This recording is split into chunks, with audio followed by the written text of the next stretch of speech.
So, what's up, Vipers fans? I am super excited for today's episode of Vipers 360 as I have the honor and the privilege of interviewing a former Vipers player and Houston Rockets small forward, Robert Covington. So, how are you doing today, Robert? I'm doing lovely. Doing lovely. Been out spending time with my family. Um, just been a good relaxing day. About to go to the store, do a little bit of shopping. That's about it. That's cool. So I'd like to first start off by congratulating you, obviously, on a good run in the bubble alongside the Rockets. And I, of course, like to ask you because I feel like a lot of people would start off with the basic question as far as how was that experience like for you, and what did it feel like to be able to be part of such a historical event and time for the NBA?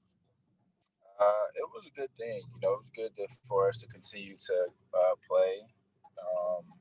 Bring awareness because we used our platform to the best, and everyone was waiting on something like that. So for us to be there and make a sacrifice to bring about the change for a bigger cause, that was part of our whole initiative, and we did a lot. We did a good job of it, and being in that environment, like it was hard, but it wasn't something that wasn't tolerable. It was something that we wasn't used to, but as a whole, we was all just ecstatic to be able to play the game, and it was good. It was really good for us. Like I said, I'm just glad that we was able to get back to doing something we love rather than just sit back and let the moment pass us. Right, most definitely. And for many of those in the bubble, one of the biggest challenges was being away from loved ones. Would you say that that was one of your biggest challenges, or did you have other challenges as well?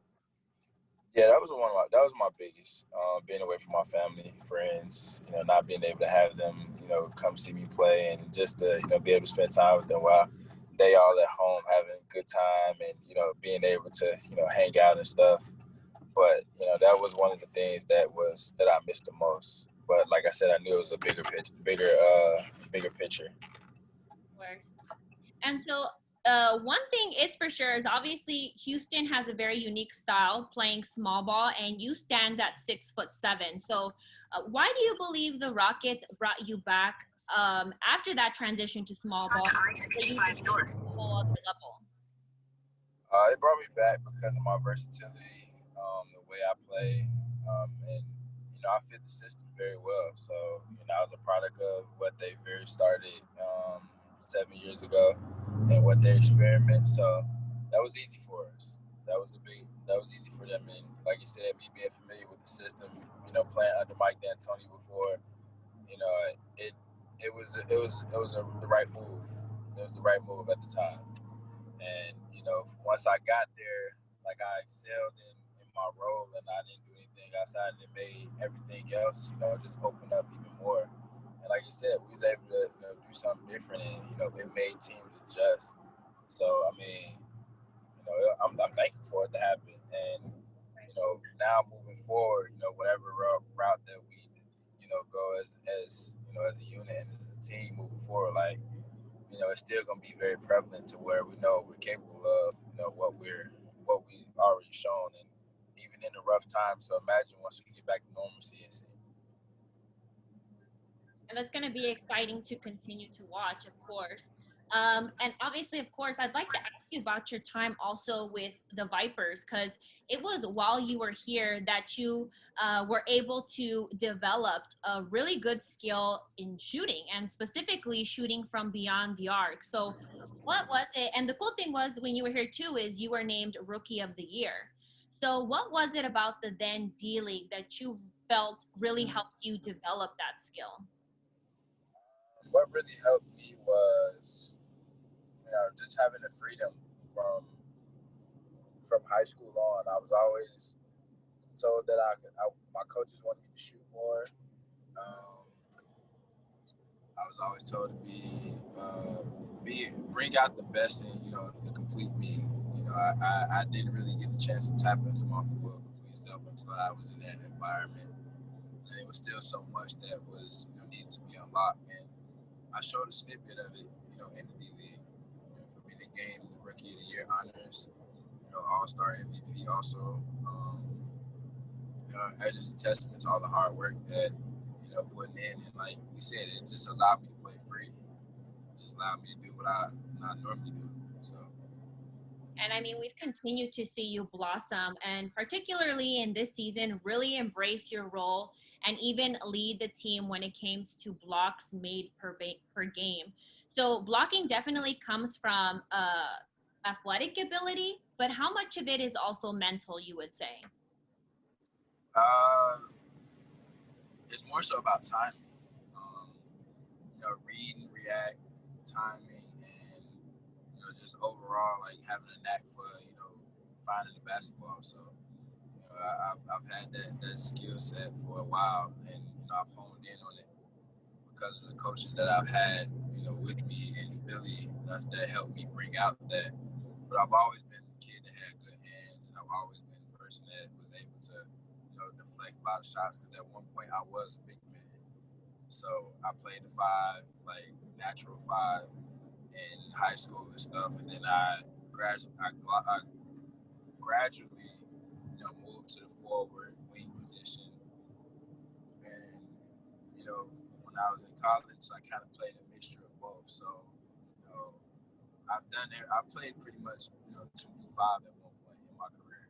So, for me, that just shows that I'm very versatile, and I've always had a knack for like just finding the basketball. Yeah, no, and we definitely saw that throughout the bubble. And obviously, as you mentioned earlier on in your career.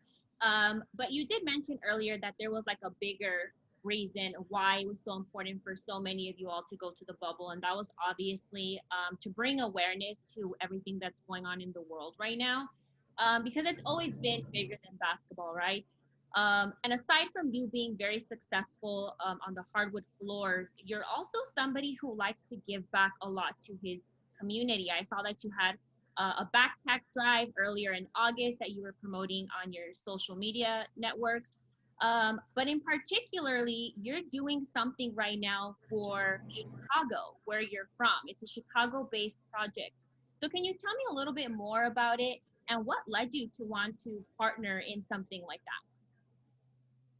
Um, just it's a lot of people that are out gentrifying cities in throughout the country, and it's a lot of opportunities to be made there. So to give back to communities that are being forced out, and and making it even harder for people to find affordable living. That came from just growing up in Chicago, being a part of that at some point, and moving around.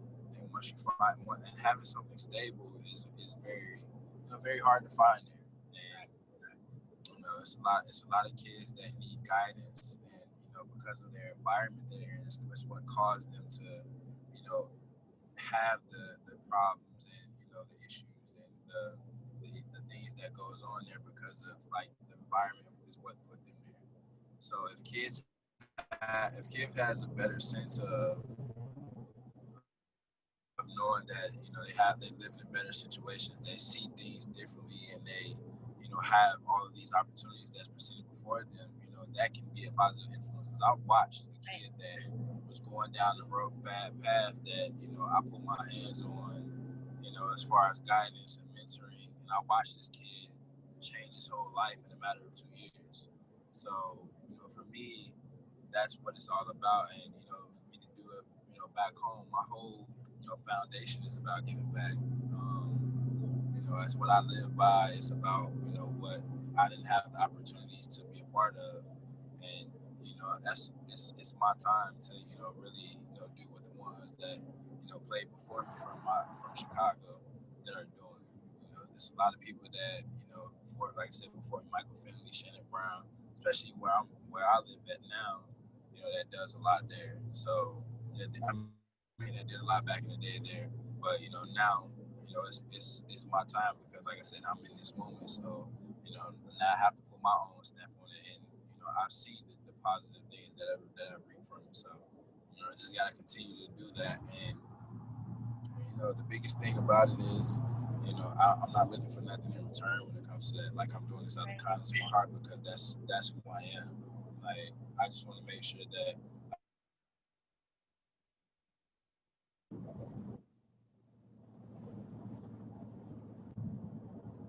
Of course. And I mean, everything that you've been doing thus far just proves that you're blessed to be a blessing. And I love the fact that you include mentoring because I feel like that's so important with our youth today. Unfortunately, there's a lot of younger children that don't have anybody to lean on or ask questions about or kind of just vent to. So the fact that aside from your busy schedule, you take the time to dedicate to our younger future generation, I think that speaks volumes on your character. And kind of falling within the same category, it was earlier last week that I also saw that you posted on your Instagram voter registration deadlines. And your caption was kind of reminding everybody, hey, make sure that you check your state and that you're registered to vote on time. So, how vital is it for people to get to the polls on November 3rd election? we see the world and what all is going on behind it. And we not trying to go through another 4 years of this. Like we see all the injustices, all of the police brutality, and it's not nothing being done to punish these people that are doing the stuff that they're doing. So you know, in order for us to make a change, and want to see a change, we have to change who's at the head. So the world has been so much has been going on in the past 4 years that has it's been life changing and it's put more fear into everyone because, like you said, especially within the Black community and the Black Lives Matter movement is not something that's just a movement. Like this is just our everyday life, and for us, you know, being Black men, we don't want to walk around like fearing 24/7. And that's what a lot of different races and nationalities. We don't want to walk around fearing our life if we see police lights or we never know when judgment day will come. We don't want to fear for our children. We don't want to fear for our brothers, our sisters, our aunts, our uncles. We don't want to have them moments to where we're out here fearing because of situations that are presented in front of us and not knowing how to react to certain things. So you know we've seen so much that's really can make a change. Like I said, a lot of people don't know that their vote matters. Like if you don't vote, like it's just as bad as like voting for the vote. You're basically voting for Trump. Like so that's not what we want to do. Like we see that everyone and how he moves and how everything like what his whole MO is about. So for us, if you don't vote, then you basically just get handed to him again because that's what happened the first time. But that everyone didn't realize like how much stuff it meant for them. Like everyone votes matters. Like even if you don't feel like your vote don't matter, like it still does, and that's what we're trying to do. Because there's so many different platforms that we have that we're trying to just make sure that everyone knows that we'll keep making this an issue that not voting is going to be a problem. So we want everyone to keep reminding, keep putting that bug because the more they see it, the more you remember it. So that's what everyone is picturing on and what we're harping on so much because that's gonna say a lot. No, it is. And I think it's important that you mention how people who don't vote are actually voting for the opposing party, as well as people who have the misconception that their vote doesn't count. I think that's really big. People are always like, well, why should I go? Like, my vote doesn't matter. But I think that's a terrible misconception that I'm happy you brought up because it's completely false. It's not. Your vote matters no matter what. It matters. Might not feel like it does, but it does. I've felt like my vote didn't matter sometimes. This would be a very serious matter. Like I've been being very cognizant of it and making sure I've been registered a couple times just to make sure that my form was like verified. So you know, I just want to make sure that, like I said, I constantly remind my friends, my family, make sure they talking to their friends and family, because the more people you touch, the more people you're gonna reach. And you know, if you keep putting that bug in, they gonna keep putting the bug in, and it's gonna become a contagious effect. And the more we update everyone, the more it spreads. So, like, if you keep pushing, everyone will know. So, Well, that's huge. You literally nailed it on the coffin. So we're gonna go ahead and end the segment of the interview with this or that. I'm gonna give you two options, and you basically just have to pick one. Okay, are you ready? Okay, Netflix or Hulu? can you hear Netflix. me? Yep. Did Netflix. you say Netflix? Yep. Okay, cool. Tidal or Apple Music? I got Apple Music. Jordan or LeBron? Jordan. Nike or Adidas? Nike. Sweet or salty? Sweet. Text or call? Call. Power or Game of Thrones? Power. Marvel or DC? Oh, Marvel. Waffles or pancakes? Pancakes. And soft tacos or crunchy tacos? Soft tacos. Awesome. Well, thank you so much for taking the time to spend a little bit of your afternoon with us and answering this question. And of course, thank you for everybody for watching Vipers 360. I can't thank you enough, Robert. I will continue to pray for you. Huge blessings to you and your family for the upcoming season, for all of the endeavors that you're working on. Continue to be you, because you're killing it. You're doing awesome things for the community. And again, you are blessed to be a blessing. Thank you. Thank you. Awesome. Thank you so much. Bye Bye. bye.